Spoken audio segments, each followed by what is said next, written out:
صبح بخیر ناظرین، میں خدا کا خادم پاسٹر آصف ایم صادق آج کی خوبصورت صبح خدا کے زندہ کلام میں سے پر امید پیغام لے کر آپ کی خدمت میں حاضر ہوں اور خدا کا شکر ادا کرتا ہوں اس خوبصورت صبح کے لیے۔ آئیے آج کی خوبصورت صبح کا آغاز ہم خدا کے زندہ کلام میں سے کرتے ہیں۔ یعقوب کا عام خط اس کا 4 باب اور اس کی 12 آیت کے اندر یوں مرقوم ہے: شریعت کا دینے والا اور حاکم تو ایک ہی ہے جو بچانے اور ہلاک کرنے پر قادر ہے۔ تو کون ہے جو اپنے پڑوسی پر الزام لگاتا ہے؟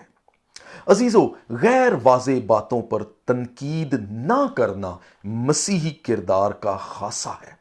اکثر مبہم باتوں پر خاموشی بہت کچھ کہنے کے مترادف ہوتی ہے۔ یاد رکھیں، مسیح کی صلیب انسان کے ہر فیصلے سے بلند ہے اور انسان کا ہر فیصلہ مسیح کی صلیب کے سامنے ہیچ ہے اور روز عدالت کلوری کی عدالت کے معیار پر پرکھا جائے گا۔ ہمیں خدا کے قوانین کی تابعداری کرنا لازم ہے، نہ کہ ان قوانین کے منصف یا قاضی بننا، کیونکہ کسی کے منصف یا قاضی بننے سے ہم خدا کے قوانین کے مد مقابل کھڑے ہونے کی جسارت کر رہے ہوتے ہیں۔ ہم کسی پر الزام لگانے والے کون ہیں؟ کیونکہ ہمارا تو خود اپنا ہر اگلا سانس خدا کے فضل اور خدا کے رحم کا مرہون منت ہے۔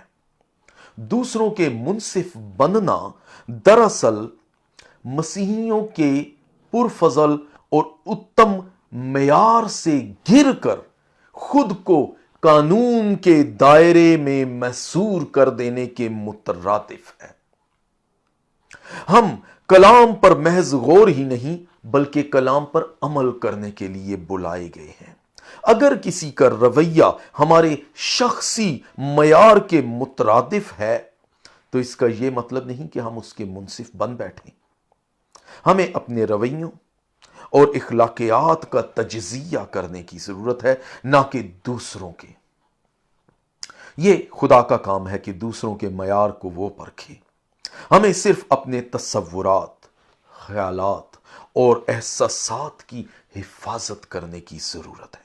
عزیزو، اب فیصلہ آپ پر منحصر ہے کہ آپ آج کی اس ایک اور خوبصورت نئی صبح کو انجیل کے وسیلے زندگی پانے اور پرانی فطرت سے خلاصی حاصل کرنے کی بجائے شیطان کے فریب میں آ کر دوسروں پر تنقید کرنے اور غیر واضح باتوں کے منصف بننے سے ضائع کر دیتے ہیں، یا پھر آج کی اس خوبصورت صبح کو خدا کے کلام کی تابعداری کرتے ہوئے اپنا تجزیہ کرنے اور اپنا انالیسس کرنے سے مزید خوبصورت بنا سکتے ہیں۔ فیصلہ آپ کا ہے۔